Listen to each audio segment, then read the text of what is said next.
pick up where we left off in the last episode, warp to the Hunter's Nightmare via the solitary headstone near the Chalice Dungeon tombstones. All of the lamps from the DLC are accessed from here, and today's video is no exception. Once back in the Nightmare, take the door straight ahead and use the shortcut we opened in the previous video to make it back to the Grand Cathedral. Only this time, take a right and pass through the tunnel cut into the mountainside. On the other side of this tunnel, you'll find yourself in one of Yharnam's great bridges, but be careful not to rush forward too quickly, as there are several mounted turrets that will shoot at you. Either time your movements so that you roll from cover to cover during the breaks and firing, or dodge directly through the bullets with proper timing, making your way to the other end of this Latria-esque trap. These turrets can be destroyed by attacking or rolling into them, so do yourself a favor and take them out before battling the huntsmen found at the end. Further ahead, a group of huntsmen armed with delayed Molotovs block your path.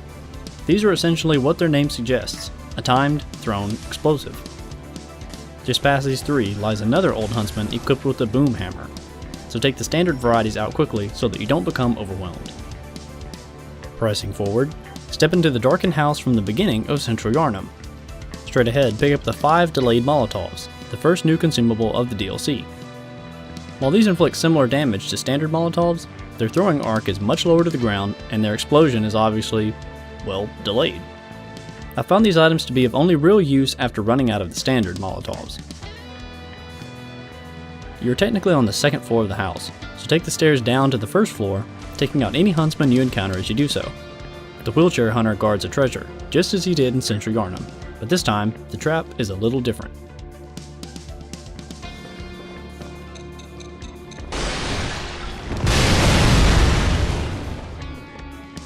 After escaping the explosion's radius, pick up the boom hammer.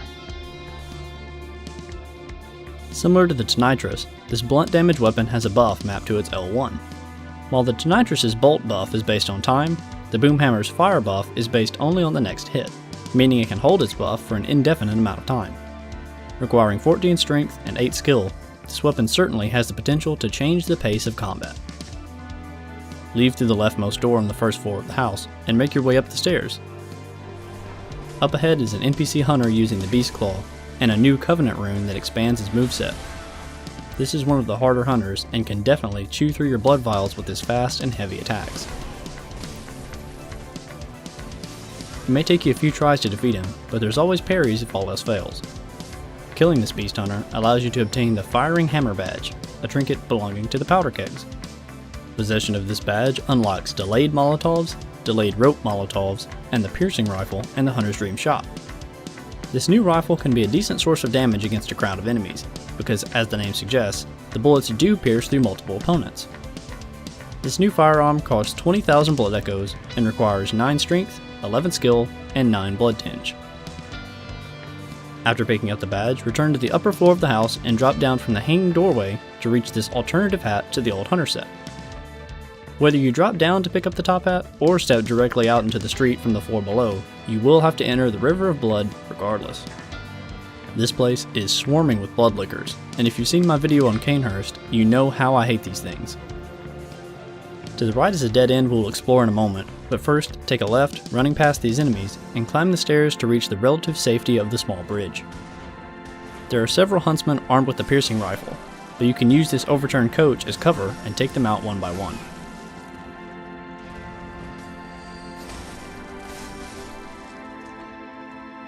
After crossing the bridge, keep forward to enter the chapel up ahead. At the end of the hallway, speak to Simon, who offers little more than flavor dialogue, but will become an important NPC later. You're a hunter with your sanity, aren't you? Must have taken a wrong turn then, eh? Well, we're more alike than you think. This is the hunter's nightmare, where hunters end up when drunk with blood. You've seen them before. Aimless, wandering hunters slavering like beasts. This is what the poor fools have to look forward to. So, don't be brash. Turn back before it's too late. Unless you've something of an interest in nightmares. Oh yes, I see. You sense a secret within the nightmare and cannot bear to leave it be. As if the spirit of Bergenworth lives on within you, such inquisitive hunters will relish the nightmare. But beware, secrets are secrets for a reason, and some do not wish to see them uncovered, especially when the secrets are particularly unseemly. Opening the doors at the end of the hallway serves as a shortcut back to the original lamp. We've effectively made a giant circle. Shortcut acquired, head back the way you came and keep right. Following the ramp up will lead you to the first piece of a new set, the Constable Gloves. Now make your way back to the River of Blood, heading left. At this point, we'll explore the dead end I spoke of earlier. Running past the Bloodlickers, a scurrying beast marks the entrance of the cave. This cave is both very dark and filled with powerful enemies. You'll need to make sure you have plenty of blood vials, as well as a reliable light source.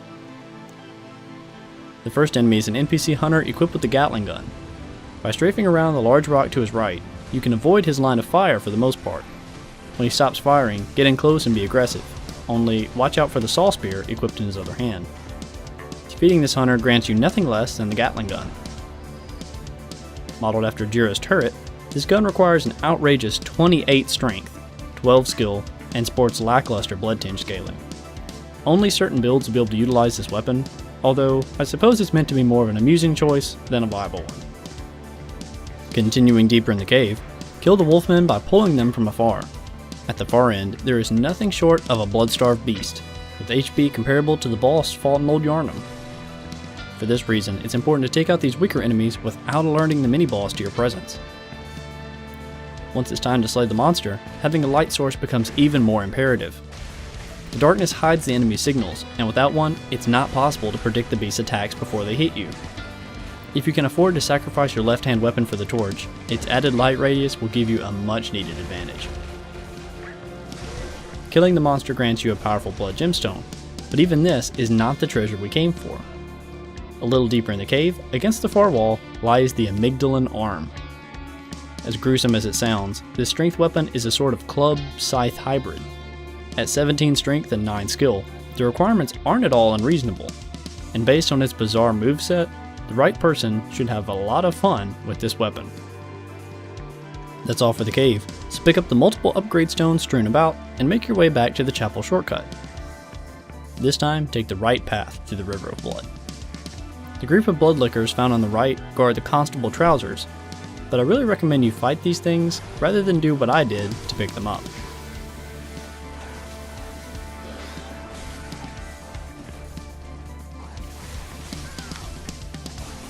Either way, follow the path up ahead and make your way past afflicted dogs and toppled buildings. Eventually, after coming to the end of this Sanguine Aqueduct, use your gun to pull the old huntsman away from the horde of carrion crows so that you can fight him solo.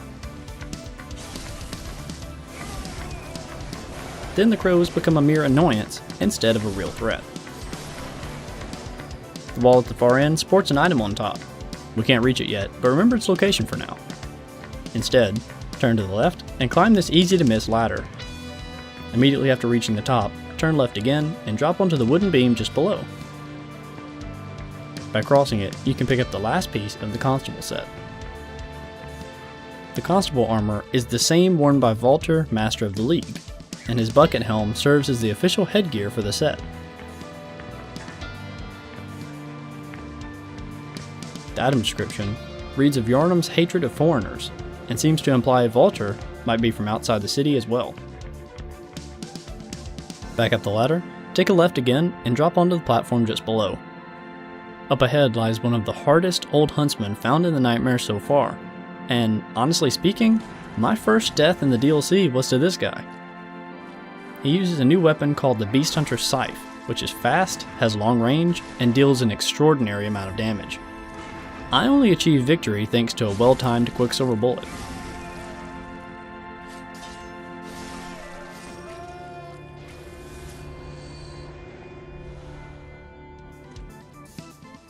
The very same weapon can be picked up on the edge of this platform.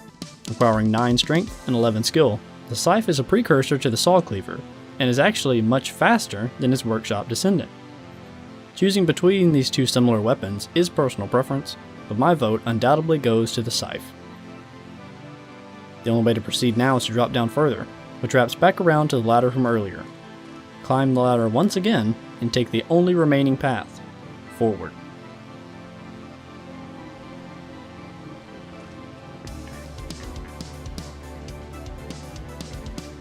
The river continues below, but there are two giant executioners found up ahead. The far one stays relatively stationary, firing at you with the short range of its church cannon, while a hidden executioner on the left comes at you with an axe. While the firing of cannonballs seriously restricts your range of movement, the axe executioner can be killed on the ground. Another strategy is to climb back up the ladder and pelt the creature with consumable items from above. This doesn't make you immune from all its attacks, however, and ultimately, I've had mixed results with both strategies. The Church Cannon Executioner is much less complicated, however, just getting close and continually dodge to the left or right. While the cannonballs can be hard to dodge, its damage is nothing compared to that of the axe. After taking out the first Executioner, I should think most players will find this one to be easier. After both have been defeated, enter the path the axe executioner was using to hide. Assuming your back is to the ladder, it should be on the left. Here you can pick up the Butcher set, the same armor worn by the NPC hunter from Forbidden Woods that drops Madara's whistle. The item descriptions give you some insight regarding the Madara's twins and the Forbidden Woods snakes in general. Last but not least, press forward on the path toward the church and step inside to light a much needed lamp. The downward stairs lead to the last detour we must take before the boss. Immediately at the bottom of the stairs, there's an opportunity to summon the NPC Old Hunter Henriette. She can be useful against the upcoming boss, but for this video, I'll be fighting him solo.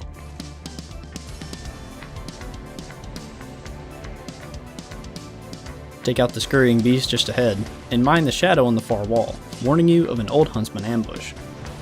This one uses the ever-common beast cutter, but unlike the others, this particular huntsman prefers to use the untransformed state. While you might imagine that the shorter range of the weapon would work in your favor, the addition of charge attacks to the enemy's repertoire in some ways actually makes this fight more difficult. Drop into the alleyway below and follow it to the end. At the peak of this rock, you may pick up the item we spotted from the ladder, the Whirligig Saw. This fascinating strength weapon requires 18 strength and 12 skill. Its untransformed state is a simple mace that serves as the handle to the saw, and the transformed state is the pizza cutter everyone loves. This is also the favorite weapon of Volter, as it goes.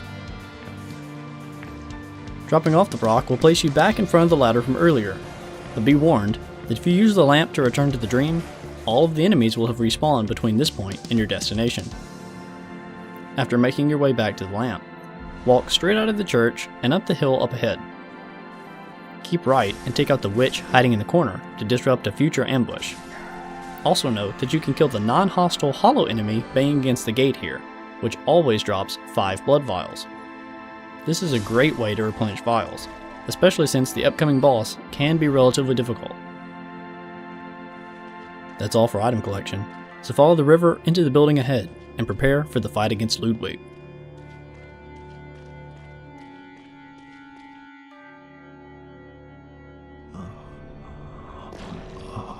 Please, help us. Alongside this, the great terror looms. Ludwig is coming.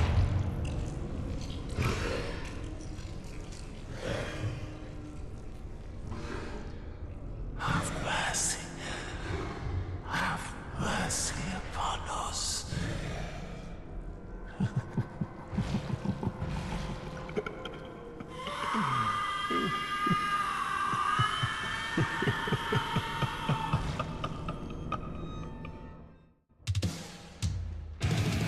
This beast fits the definition in every possible way, and has 2 phases to his encounter. The first is marked by quick movement and long-reaching charge attacks, which can be difficult to avoid, as well as a jump attack that lingers in the air for longer than you might expect. The key to avoiding this attack in particular is to run rather than roll. By holding down circle and leading Ludwig around the arena, this attack will miss every time. It can be harder to dodge his charge attack, but there is an audio cue that happens right before. Once you register that this sound means charge, it gets a little easier. As for his short-range kicks, there isn't a lot of warning. I suppose this means that you should get in close for a few hits and quickly dodge back out, but some of these attacks come out so quickly that even this seems difficult to pull off. Lastly, he has a side-sweeping acid spray attack that you can obviously avoid by running in tandem with the spray, but seeing that it did little damage compared to his other attacks, I find myself using this as an opportunity to deal some damage on Ludwig. This tanky move can only be done with a decent amount of HP, clearly, and becomes less viable as you enter increasingly difficult New Game Pluses, I'm sure. After hitting the halfway point on the boss's HP bar, the second phase will begin.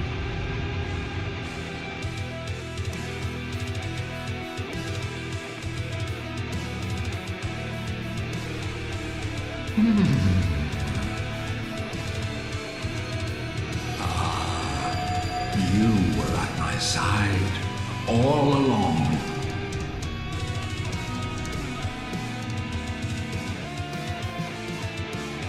My true mentor, my guiding moonlight.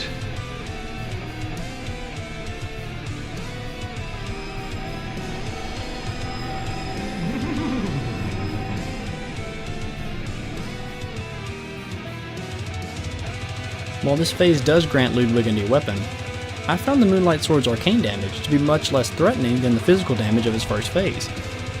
Although getting in close for the first half of the phase is generally a bad idea, the second phase couldn't be more different. Staying in close and dodging behind Ludwig is the best thing you can do during the second phase, seeing that his only way to counter it is this slow-acting AoE that's easily avoided. By dashing in close again right after the blast goes off, even Ludwig's dangerous long-range Moonlight Blast attack can be totally avoided. Kill Ludwig to acquire the Guidance Rune, which increases the amount of HP reacquired through the game's regain mechanic.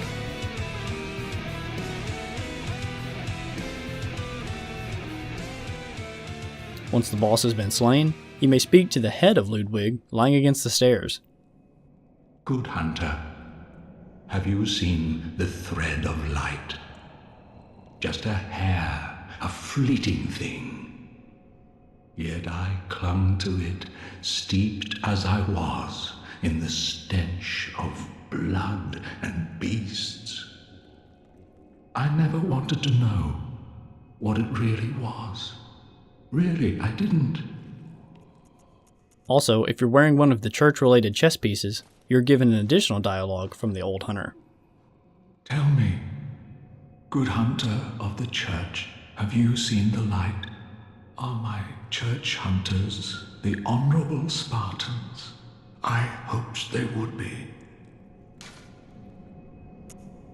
Oh my! Just as I feared. Then a beast-possessed degenerate was I, as my detractors made eminently clear.